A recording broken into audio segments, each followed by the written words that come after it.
Today we are going to study the sermon titled God's Commandments and the Way of Salvation.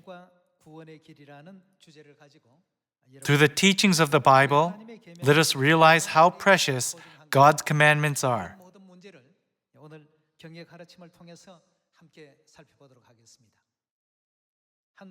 In order to research the mentality that leads people to commit crime, a psychologist left his luxury car with the trunk unlocked in a wealthy neighborhood for a few days.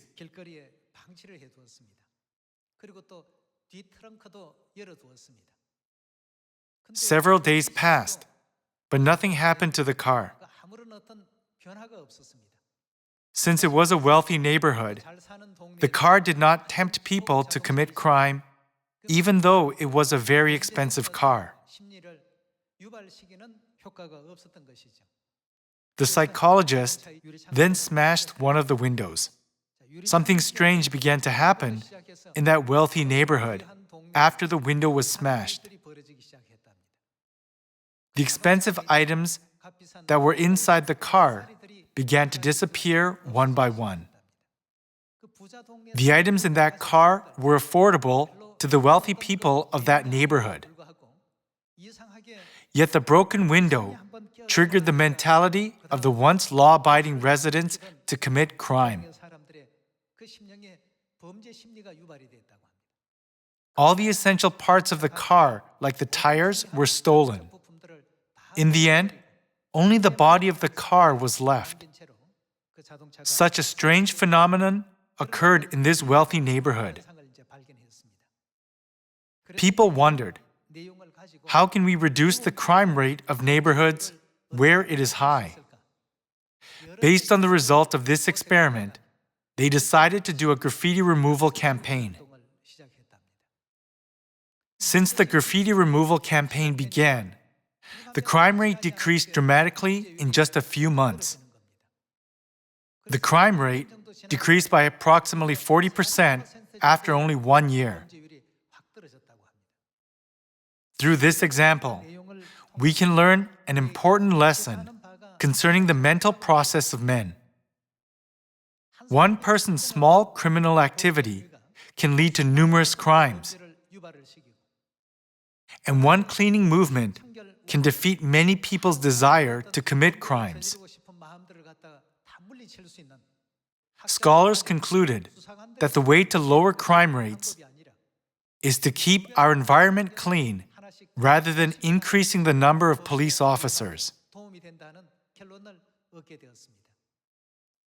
The reason I am sharing this story with you today is because the devil, our enemy, started to break God's statutes, decrees, and laws, beginning with small crimes.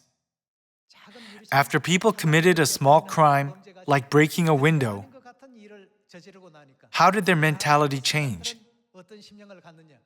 They became bold enough to commit more serious crimes. Starting with the Sabbath day, they began to break God's statutes and decrees, thinking, why does it matter whether we worship on Saturday or Sunday? It is just a difference of 1 day. In the same way, they broke the feasts of God, including the Passover of the New Covenant. In the end, people even denied God, the creator of the New Covenant, who instituted the statutes, decrees, and the laws for the salvation of mankind. That is why God came to the earth a second time. Father Ansanghkhongg and Heavenly Mother came to the earth and restored all the teachings of the Bible, such as the Sabbath day, the Passover, and all the feasts of the New Covenant, one by one. Even today, they are guiding us to salvation. They taught us how important God's commandments are and how precious the Sabbath day is. They restored God's statutes, decrees, and laws one by one, teaching us all their meanings. Even though the luxury car was left unattended in the wealthy neighborhood for several days, people were not interested in it. However, once a window was broken, they began to show interest in that car. What were they interested in? They were interested in crime. This was where the desire to commit crime arose. As soon as one of God's laws was destroyed, what began to happen to all of the other laws of God? People began to regard God's statutes, decrees, and laws as trivial. Why does it matter whether we keep the Sabbath day or Sunday? Or whether we keep the Passover or Christmas? Having faith in God is all that matters. As they started thinking in this way, what did they end up doing to God who gave us the new covenant, including the Passover and the Sabbath day? How did they treat God? They disregarded the existence of God. This was Satan's plan. However, what did God do concerning all the truth that Satan had destroyed? God restored the truths one by one. God restored the Sabbath day and the Passover that had been ruined. God restored the new covenant and the feasts that had been ruined. In order to reduce crime rates in New York, more manpower from law enforcement is needed. However, that was only effective in catching criminals. When a different measure, like the removal of graffiti, was taken, the surrounding environment improved, and people's desire to commit crime decreased. Since we were cast down to the earth because of sins we committed in heaven, God taught us to regard His statutes, decrees, laws, and the truth of the new covenant as absolute, so that we will never sin again. In the end, something that looked trivial can destroy our souls. We should not regard any teaching as trivial. So today, let us learn through the Bible that keeping God's commandments is a way to save our souls. Hasn't the weather been extremely hot? Whenever it is hot, I think that God is giving us a practical lesson through nature.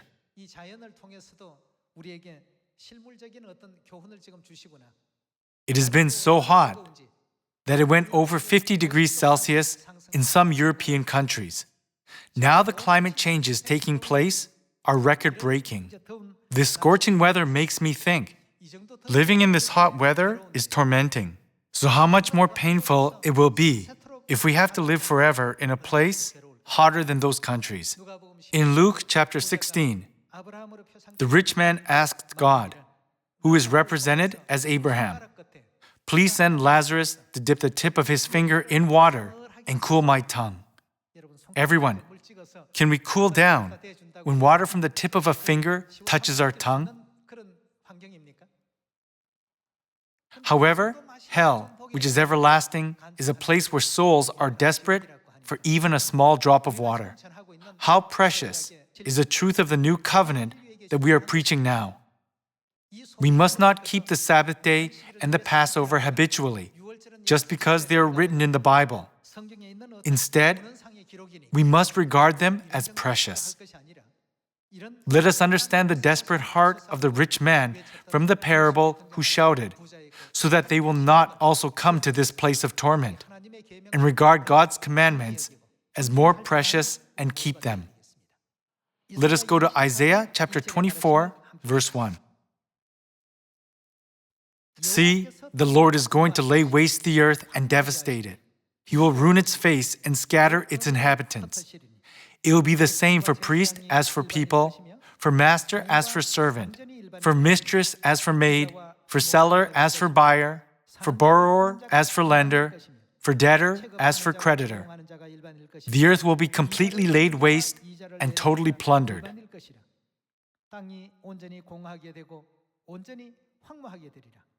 This earth will be completely laid waste and totally plundered. The Lord has spoken this word. The earth dries up and withers. The world languishes and withers. The exalted of the earth languish. The earth is defiled by its people. They have disobeyed the laws, violated the statutes, and broken the everlasting covenant. Verse 6. Therefore a curse consumes the earth. Its people must bear their guilt. Therefore earth's inhabitants are burned up, and very few are left. What was the reason that all these things were happening? It was because people disobeyed the laws, violated the statutes, and did not keep the everlasting covenant. Living on the earth, we find it difficult to adapt to many hardships, just like the ever-changing environment.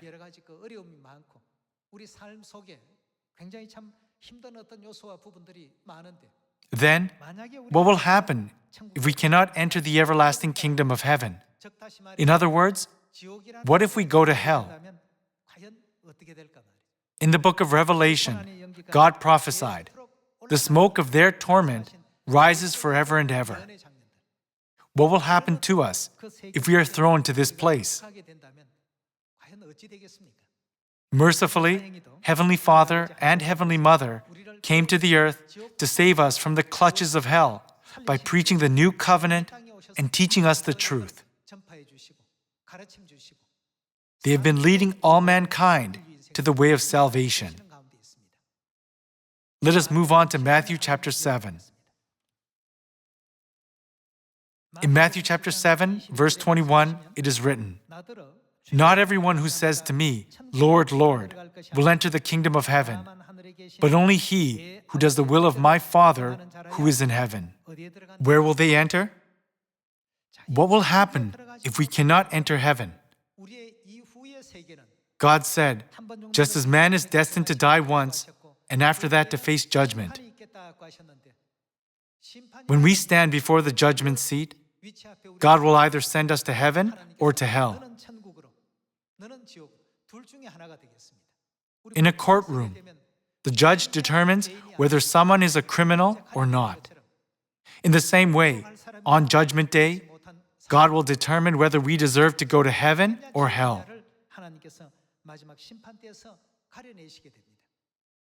On that day, who will be qualified to enter heaven? When Jesus came to the earth 2,000 years ago, He taught all mankind that those who do Father's will, that is, God's will, can enter heaven. Then how did Jesus separate those who would go to heaven from those who would go to hell? Let us see His teaching regarding this in verse 22. "Many will say to me on that day, 'Lord, Lord, did we not prophesy in your name, and in your name drive out demons and perform many miracles?' Then I will tell them plainly, 'I never knew you. Away from me, you who are what? Evildoers.'"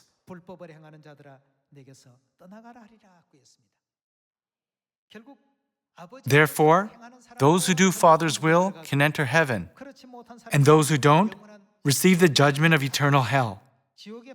Who are the people who will receive the judgment of eternal hell? They are those who practice lawlessness. They are those who do not keep God's statutes, decrees, laws, and covenant. Those who practice lawlessness can never do Father's will. Those who practice lawlessness belong to the group of people who do not do God's will. The place where these people will go is the punishment of everlasting fire. We teach people that we will go to hell if we fail to keep God's teachings, and that we must obey God's will in order to go to heaven. However, there are people who say, if everybody is going to hell, why not join them? Though they speak that, they cannot endure this heat. People are distressed with the temperature on the earth, saying, it's too hot. However, they also say, I don't mind going to hell, since everyone else is going there. How ignorant is this comment? We must try our best to obey God's will. Jesus taught us the importance of obeying God's laws in the New Testament times, and the prophets also gave the same teaching throughout the 66 books of the Bible. Let us go to Jeremiah chapter 11 and see the outcome of those who violated God's statutes, decrees, and laws. In chapter 11, verse 1, it is written, This is the word that came to Jeremiah from the Lord. Listen to the terms of this covenant and tell them to the people of Judah and to those who live in Jerusalem. Tell them that this is what the Lord, the God of Israel, says. Cursed is the man who does not obey the terms of this covenant. What will he receive? It says he will be cursed. On the day of judgment, if they are cursed, will they be sent to heaven or to hell? They won't be able to avoid going to hell. Who said this? Didn't Jeremiah convey this message saying, "This is what the God of Israel says"? God tells us that those who do not obey and follow the terms of this covenant will be cursed. Let us continue with verse 4. The terms I commanded your forefathers when I brought them out of Egypt, out of the iron smelting furnace. I said, "Obey me and do everything I command you, and you will be my people, and I will be your God."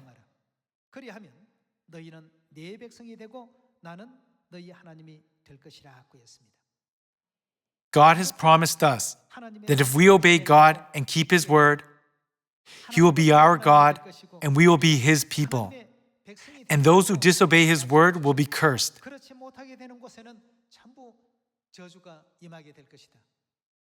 God did not say this to scare us. Since this will surely happen, God informed us of the truth through a prophet. In Jeremiah chapter 16, verse 10, it reads, "When you tell these people all this, and they ask you, 'Why has the Lord decreed such a great disaster against us? What wrong have we done?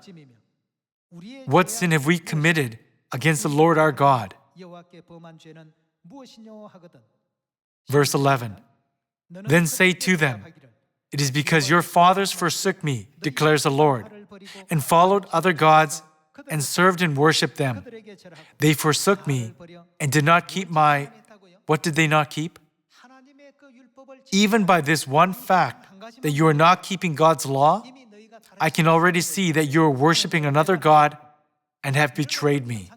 The Bible says that God knows all this. You did not keep my law. This is why this great disaster is coming upon you. This is what God explained. Let us see how important God's statutes, decrees, and laws are by looking at His warning given through the prophet Jeremiah. Jeremiah chapter 44, verse 22. When the Lord could no longer endure your wicked actions and the detestable things you did, your land became an object of cursing and a desolate waste without inhabitants, as it is today. Because you have burned incense and have sinned against the Lord and have not obeyed Him, or what? Followed His what and what? Law, or His decrees, or His stipulations. This disaster has come upon you, as you now see. Because you have not followed God's law, or His decrees, or His stipulations, this disaster has come upon you. This is what God taught us. Then, if we long for the kingdom of heaven and want to receive salvation, shouldn't we keep God's statutes, decrees, and laws no matter what our circumstances are? We must keep them faithfully. God could put us in a favorable environment to easily keep God's law.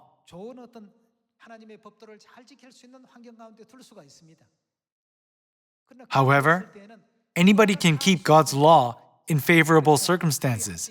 That is why God sometimes puts us in an unfavorable environment. Seeing all the efforts we make to keep God's decrees and laws, even in unfavorable circumstances, God sees our hearts and knows whether we have faith in Him.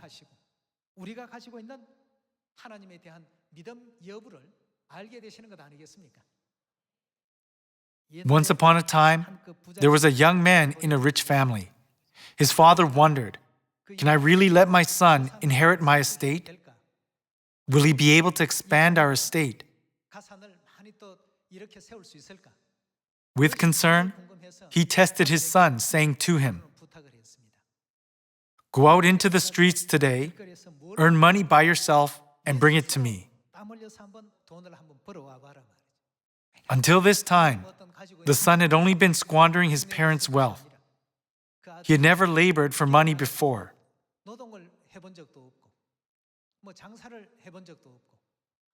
He came back empty-handed without doing anything. His mom felt pity for him. So, she gave her son 3 coins without telling his father. She gave him 3 coins saying, "Here, tell your dad that you earned these coins to help appease his concerns." Since his mom was giving them to him, he just received them and gave them to his father, saying, "Father, I've earned these coins today." When the father saw that, he got furious and threw them into the fire of the wood-burning stove. However, the son just stood there, watching them burn. So the father said to him, "You can't deceive me. Go, earn money by yourself, and bring it to me. You didn't earn this money." The same thing happened several times. His mom helped him every time this happened. Every time, the father knew that it wasn't his money. "You didn't earn this money." One day, the son realized that he would have to earn the money himself by working hard, just as his father had wished. So, although he was the son of a rich family, he worked by the sweat of his brow, chopping wood and tending the farm. By doing so, he earned 1 coin. He said, "Look, this time I really worked hard to earn this money." But then his father said, "Hey, are you trying to deceive me again?" And he threw it in the fire. By this, the son was so shocked, he reached into the fire to take the money out. Then he said, "How could you throw my money into the fire after I had to work so hard to earn it?" Saying this, he tried to find the money. Then his father finally said, "Now I know that, indeed, you earned that money by the sweat of your brow." God has commanded us to keep His statutes, decrees, and laws, and places us in all types of environments, sometimes in difficult environments, and sometimes in environments where it is easy to keep them. If God puts everybody in a favorable environment, God cannot see who regards God's statutes, decrees, and laws as valuable. However, when we are put in a difficult environment, God can see who tries to keep them by overcoming the environment. Aren't these people truly those who obey God's statutes, decrees, and laws, knowing how important they are? God uses many ways to look into our hearts.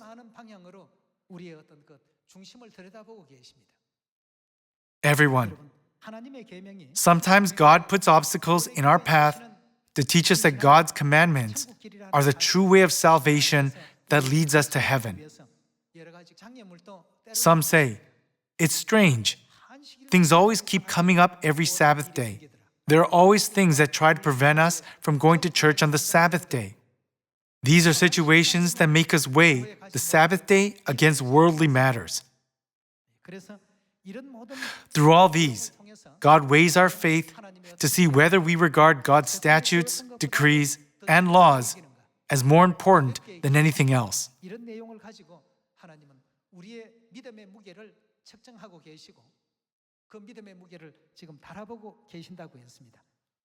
Let us go to Exodus chapter 15, verse 25. Then Moses cried out to the Lord, and the Lord showed him a piece of wood. He threw it into the water, and the water became sweet. There the Lord made, what did He make? A decree and a law for them, and there, what did He do? He tested them. God tested them to see whether they keep the decree and the law or not. Everyone, we have God's laws, such as the Sabbath day, the Passover, the regulation of veil, the law forbidding idolatry, the law of being baptized in the name of the Father, of the Son, and of the Holy Spirit. God has granted us all the laws of the new covenant, the truth of life. Ultimately, who are all these things for? What did Jesus say when he established the new covenant? He said, "This cup is the new covenant in my blood, which is poured out for you." We must not forget that all these are for us. Let us see a revelation that God gave Apostle John concerning the matter of keeping God's decrees, laws, and commandments. Revelation chapter 14, verse 6. Then I saw another angel flying in midair, and he had what kind of gospel? The eternal gospel to proclaim to those who live on the earth, to every nation, tribe, language, and people. He said in a loud voice, "Fear God and give Him glory, because the hour of His judgment has come. Worship Him who made the heavens, the earth, the sea, and the springs of water." A second angel followed and said, "Fallen. Fallen is Babylon the Great, which made all the nations drink the maddening wine of her adulteries." A third angel followed them and said in a loud voice, "If anyone worships the beast and his image and receives his mark on the forehead or on the hand, he too will drink of the wine of God's fury, which has been poured full strength into the cup of his wrath. He will be tormented." Here, what will he be tormented with? With burning sulfur in the presence of the holy angels and of the Lamb, and the smoke of their torment rises forever and ever. There is no rest day or night for those who worship the beast and his image, or for anyone who receives the mark of his name. We've already studied several times about this beast through Revelation chapters 13, 17, and 18. Here, what will anyone who worships the beast and his image receive? On the forehead or on the hand? They will receive his mark on the forehead or on the hand and be tormented with burning sulfur. And the smoke of their torment rises forever and ever. They will receive the mark on the forehead or on the hand. Everyone, doesn't this sound familiar? Where else have you seen this scene? When do we receive a sign on the forehead or on the hand? When we keep God's commandments. The Passover, which is one of God's commandments, will be on our forehead. There is a law of God which will be for us like a reminder on our forehead, and a what on our hand? A sign on our hand. In other words, if we keep God's law, we can receive a sign on our forehead and on our hand. But what if we keep Satan's commandments, not God's commandments? What will we also receive on our forehead or on our hand? In this case, too, we will receive a mark. A sign or a mark is to be given on our forehead or on our hand, whether we keep God's commandments or Satan's commandments. Everyone will receive one of them. People who keep God's commandments will receive God's sign. However, people who keep the commandments of the beast will receive the mark of the beast. They will be distressed and tormented with burning sulfur, where the smoke of their torment rises forever and ever. God showed this revelation to us through Apostle John. As we can see, God's commandments, which we are keeping today, are the way that God has provided for our salvation. On the way of salvation, I pray that no one and no soul will fall behind or lose any of the truths of the new covenant, such as the Sabbath day, the Passover, and the 7 feasts of 3 times. Let us have faith like that of David, who said, "I will regard God's commandments as more precious than pure gold and follow the path God has designated for us." Thank you very much.